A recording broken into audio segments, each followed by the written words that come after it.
Hey everybody, Sam Liccardo coming at you with another Sip with Sam. We just got off the House floor today. It's about 6:30 in the evening after a series of votes. Didn't like many of the measures that were taken before us, including one that would treat 14-year-olds in the District of Columbia as adults for purposes of criminal charges and sentencing. I'm a former criminal prosecutor. I know the difference between an adult and a 14-year-old.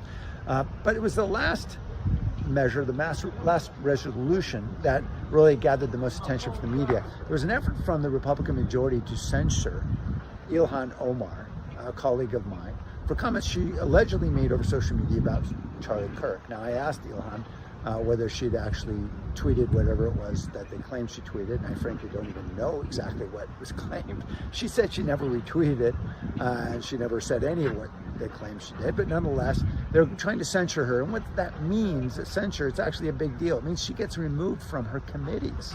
For example, education and workforce. So in other words, she's no longer able really to do her job, or a big part of her job, which is moving key legislation through relevant committees where you have some measure of expertise.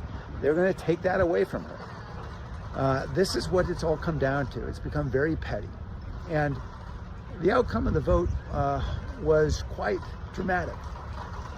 By a 214 to 213 vote, the House decided to table the motion, a single vote. And I want to thank the 4 Republicans, including Mike Flood, a colleague of mine on one of my committees, who had the courage to step up and say, this is not how we need to run the business of our country. Off of rumor and innuendo that Nancy Mace is spreading apparently through this resolution about what somebody said or didn't say about somebody else, and how we're going to keep them from doing the job they were elected to do. We've got very important issues to take on. In the next 2 days, literally, we're going to be considering whether to shut down the government of the United States of America. And we're wasting our time on these resolutions, on petty attacks. And I want to thank Mike Flood and those 3 other Republicans who had the courage to step up in that moment. I'll continue to thank those who are willing to stand up against the tide for what they regard as the truth in that courageous moment. Thank you very much.